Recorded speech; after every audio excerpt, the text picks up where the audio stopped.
السلام عليكم ورحمة الله وبركاته. أهلا بيك يا صديقي في فيديو جديد. فيديو النهاردة إن شاء الله هنبدأ نتكلم عن مفهوم ال MVC أو اختصار ل Model View Control.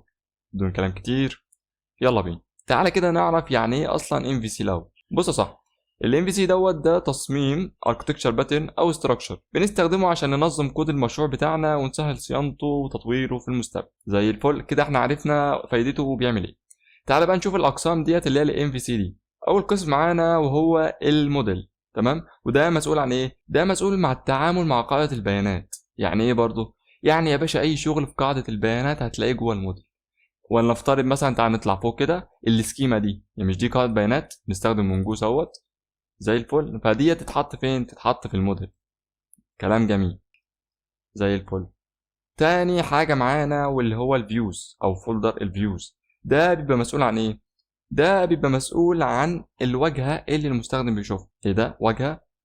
حاسس انك هتوديني في داهيه على فكره. واجهة ازاي واحنا مش باك اند؟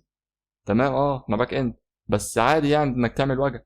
نفترض مثلا انك محتاج تعمل الريسيت باسورد، فطبيعي يبقى عندك واجهة عشان تشتغل عليها. فانت بتكتب كود HTML بسيط مثلا كده عشان تستقبل فيه الباسورد من المستخدم عشان تعرف تهندله عندك في الباك. فالكلام ده بتعمله فين؟ بتعمله في جزء الفيوز. زي الفل. عندنا تالت حاجة معانا وهو الكنترولر. ده ببساطة بيستقبل الطلب من الراوتر بتاعنا. انزل تحت كده مثلا، الراوتر بيستقبل منه الطلب وبيتعامل مع الموديل اللي هو السكيما او الداتابيز عموما يعني. وبعد ما يهندل الدنيا دي كلها بيرسل الجيسون او الحاجة ديت للفيوز عشان المستخدم يشوفها. يعني من الاخر كده الكنترول يعني تحسه البرنس اللي فيه. لانه اول حاجه بيروح يستلم اصلا ريكوست من الراوتر، وبعدين بيخش الموديل، وفي الاخر لما يخلص اللوجيك بتاعه كله بيروح يبعت الريسبونس لمين؟ للفيوز عشان يعرضه للمستخدم. تمام زي الفل. كده احنا عرفنا التلات حاجات دول. انا بقى مش فاهم اي حاجه. ايه ده يا صديقي؟ خالص كده انا جبت لك رسمه عشان ايه؟ نشرح عليها والدنيا تبقى جميله باذن الله. تعالى كده معنا القلم اهوت. ده المستخدم بتاعنا. تمام. المستخدم ده مثلا ولنفترض انه عايز يروح يشوف صفحه المنتجات، او يعني نعرض له المنتجات. هو طبعا هيبعت ريكوست انه عايز ايه؟ عايز يشوف المنتجات. هنا بقى الكنترولر بقى بيستلم الريكوست من مين؟ من الراوتر. تمام. بيستلم الريكوست من مين؟ من الراوتر. زي الفل. تاني حاجه بيروح يعمل كونتاكس مع الموديل. تمام. عشان الموديل يروح للداتابيز ويشوف البيانات اللي هي البرودكت. تمام. فالداتابيز ترجع له بقى البيانات. تمام. فترجع له البيانات هنا. بعد ما يرجع البيانات كده للموديل هنا بتريتيرن الموديل. هي بتريتيرن لمين؟ للكنترولر. خدت بالك انت بقى؟ الخطوه الثالثه بتريتيرن للكنترولر. زي الفل. الكنترولر خلص كده؟ لا لسه ما خلصش. الكنترولر هيروح للفيوز يسلمها دلايفرز بيسلمها مين؟ بيسلمها الداتا. وبعد كده ببساطه الفيوز بتعرض الكلام ده لمين؟ للمستخدم. يبقى ببساطه ارجع تاني كده خطوه خطوه خالص كده من ورا تاني. شيل كل الحوارات دي.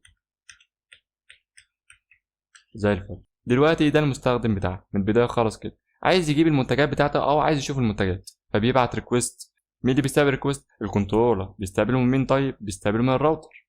زي الفل. الكنترول بقى بيعمل ايه؟ بيروح يعمل كونتاكس مع الموديل.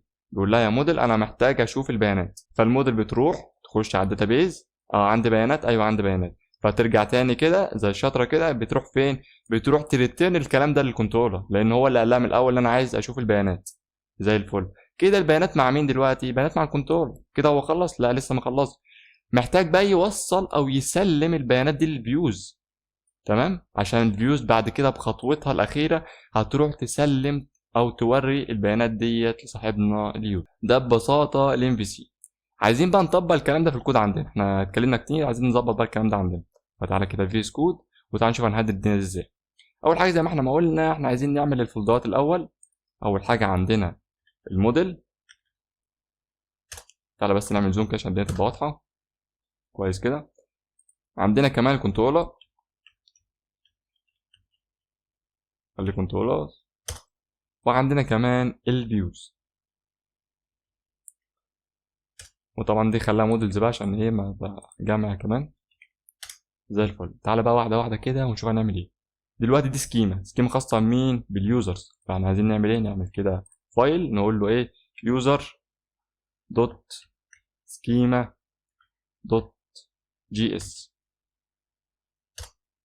تمام زي الفل. ناخد بقى الكود كده. هات يا باشا الكود بتاع السكيما ده. ايوه كده. كات، وتيجي هنا وتعمل بيست زي الفل. خد بالك من حاجه بقى، ان هنا دلوقتي عايزين نعمل ايه؟ عايزين نعمل اكسبورت عشان نستخدم الكلام ده هنا اصلا، تمام. وكمان عايزين نعمل امبورت اصلا للمونجو هنا عشان هي مش موجوده زي الفل. فتعالى واحده واحده كده نجيب الكلام ده من هنا، قول له عايزين يا باشا المونجو، خلاص بقى مش محتاجينها في الاب هنا خالص. تيجي هنا كده، اطلع فوق، انزل دوت سطر كده، واعمل لها امبورت هنا. عايزين نعمل اكسبورت دوت، فهتعمل ايه؟ اكسبورت عادي كده، او اقول لك بلاش اكسبورت، عايزين نخليه اكسبورت ديفولت اللي انا شلته ده. خليه يا باشا، اعمل كده خالص، شيل وقول لي اكسبورت ديفولت مين؟ اليوزر بتاعه. شكرا. تمام كده احنا عملنا السكيم. تعالى بقى واحده واحده كده تاني عشان ما نلخبطش نفسنا. تعالى نستدعيها بقى هنا. دلوقتي احنا بنستخدم اللي كنا بنستخدم اليوزر فين؟ كنا بنستخدمه هنا. عايزين بقى نعمل كده، شيل حرف الار وضيفه تاني. هيقترح عليك انك تضيف الموديل هنا. ضفنا كده الموديل، تمام. خلاص كده، وما دام اتضاف هنا فهو اتضاف في كله كده. شكرا. احنا كده ايه؟ شلنا السكيما وكده خلاص الكود شغال. يعني تعالى كده نرن حتى npm run dev، كود شغال، مفيش اي مشاكل، مفيش اي ايرورز زي الفل. عايزين نعمل ايه تاني؟ كنترولر بقى. ما هنا دلوقتي ده الراوت بتاعنا. الكنترول بتاعنا فين بقى؟ ده الكنترول بتاعنا. شايف ده كل بقيه الكود ده كله كده، ده الكنترول بتاعنا. ايوه، ايه الكود الطويل ده دوت كده، تمام. احنا عايزين ناخد الكود ده كوبي كده ونوديه فين؟ ونوديه في الكنترول. فتعالى بس نعمل الاول فاريبل كده فيه، اللي نعمل قصدي فايل فيه، ونقول له يوزر دوت كنترولر دوت جي اس. وتعالى يا باشا هات لي ايه، نقول له الاول كده، تعالى هنا كونست ريجستر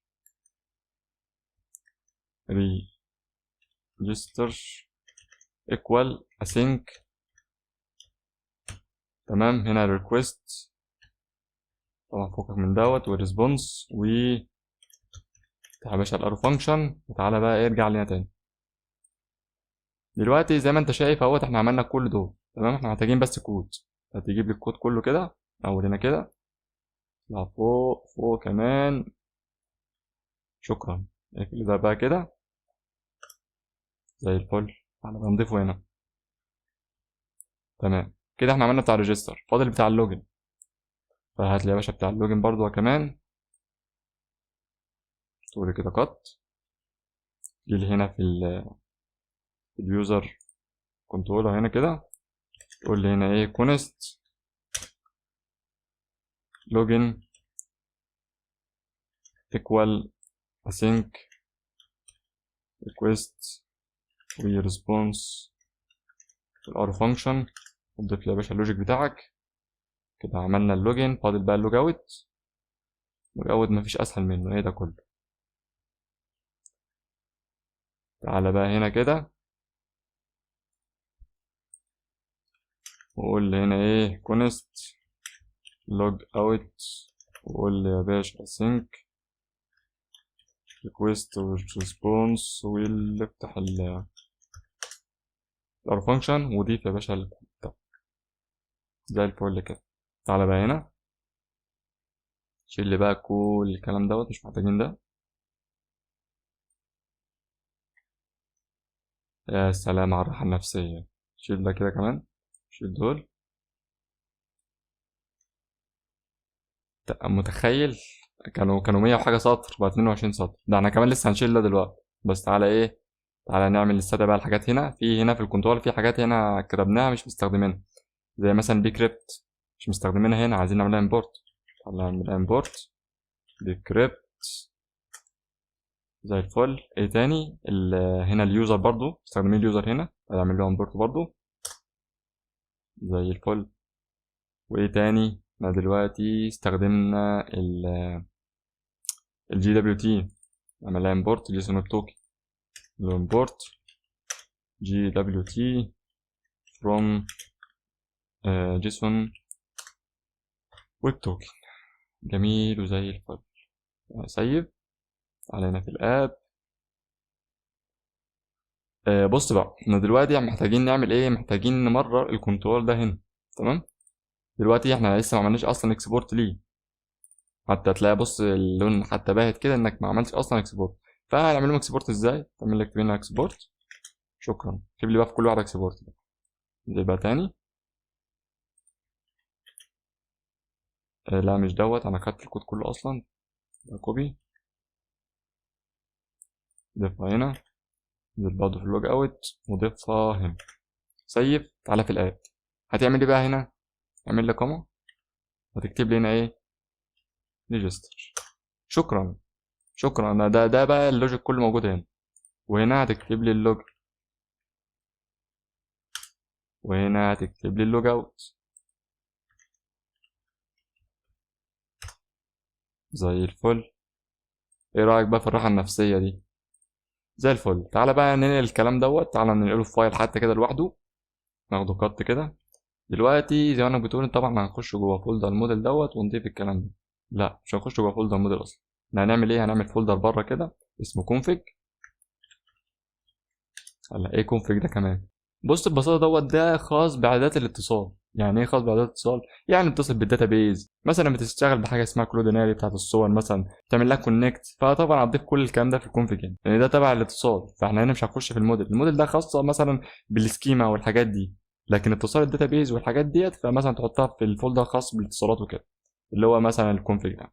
هنقول له هنا ايه؟ نقول له كونكت، تبقى صح، كونكت داش او اندرسكور دي في دوت جي اس. يا باشا اكتب لي الكلام ده هنا، واعمل لي امبورت المنجوز. طبعا ده السيرفر اللي جابه هنا، شيله خالص من هنا عشان نرجعه تاني، ضيفه هنا، شيل ده كمان وارجع تاني هنا. دلوقتي احنا كده تمام، عملنا اتصال والدنيا زي الفل. تعالى اقول لك على حاجه بقى، تعالى كده هات لي دوت كده، نحطها اصلا جوه فانكشن، نقول له كونست كونكت اندرسكور دي في ايكوال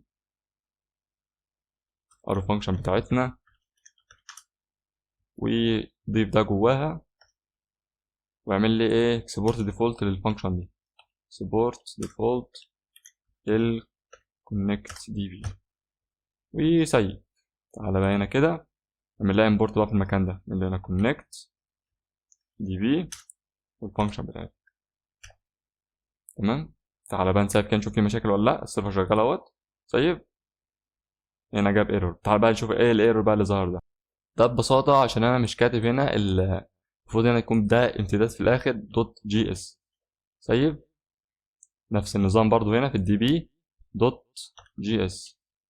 سيف. وايه تاني؟ طبعا ده بيقول لك اليوزر سكيما برضو، تعالى هنا اللي يطلع فوق هنا برضو نفس النظام، يوزر سكيما دوت جي اس. سيف. زي ما انت شايف كده اشتغل معانا.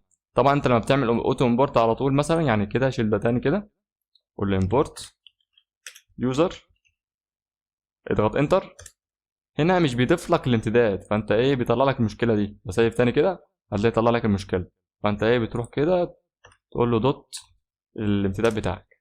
إيه بعمل ايه؟ سيف. المشكله هتلاقيها راحت زي الفل. كده انزل لي كده تاني تحت كده، كله شغال معانا وجميل وزي الفل. عايزين نتست بقى، شوف الكلام ده شغال فعلا ولا كلام على ايه. نيجي هنا على البوست مان ونقول له نيو اتش تي بي ريكويست، ونقول له ايه عايزين بقى ايه اند بوينت معانا. نخش على الاب، هنا ريجستر، كوبي البورت بتاعنا على 5000، هنقول له هنا http //local host 5000 الراو بتاعنا. نيجي في البادي، نيجي في الرو جيسون بتاع اوبجكت، ونشوف هو كان بيستقبل مننا ايه اصلا. خش على اليوزر كنترول كده، هنا بيستقبل مننا الحاجات دي كلها، هاتهم لي كوبي كده، تعالى لي هنا وضيفهم.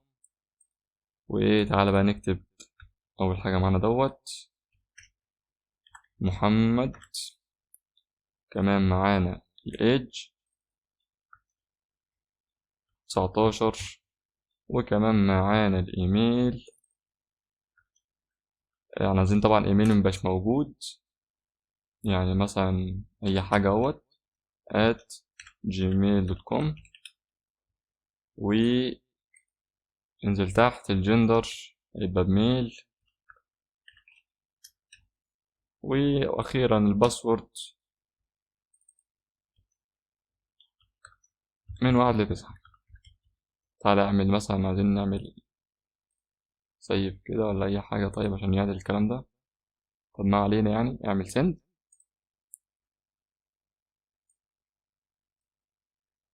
على فكرة خد بالك من حاجة، كنسل.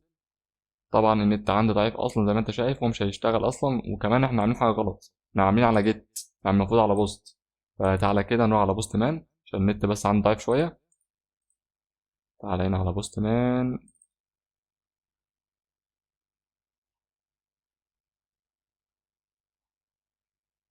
من الراوت، قول له من نوع بوست، ضيف له الراوت هنا. تعالى في البادي قول له جيسون، ده يخلص بقى. طب تعالى نطلع من الاكونت خالص، قول له ساين اوت. وبعد كثير من المحايلات مع النت فتحت اخيرا. المهم دلوقتي تعالى بقى نعمل سند زي الفل. هنا بيقول لك هنا الراوت كاتبه غلط، شيل كده اعمل سند تاني. اهو يا باشا رجع لك يا باشا سكسس بترو اهوت. الدنيا جميله زي ما انت شايف كده. اه بوست مان مش عارف مهيس كده ليه، بس هو النت عشان النت بس برضه ضعيف شويه. بس زي ما انت شايف كده وعمل كريتد يوزر والدنيا جميله وزي الفل كده. كده كود شغال. بعد كده لسه، ده لسه بيلود هنا كمان زي الفل. زي ما انت شايف كده عملنا ريفاكتور للكود، يعني الاب بدل ما كان فيه السطور دي كلها، لا ما عادش فيه حاجه اصلا غير الايه، الاساسيات بس. زي ما انت شايف كده. ووزعنا بقى هنا على الكنترولر والكونفج والموديول. وطبعا البيوز ما عملناش حاجه عشان احنا ما عملناش حاجه نعرضها اصلا. تمام. زي الفل. دلوقتي كده تمام. وبس يا صديقي، كده نبقى خلصنا فيديو النهارده. ان شاء الله اشوف فيديو جديد، وسلام.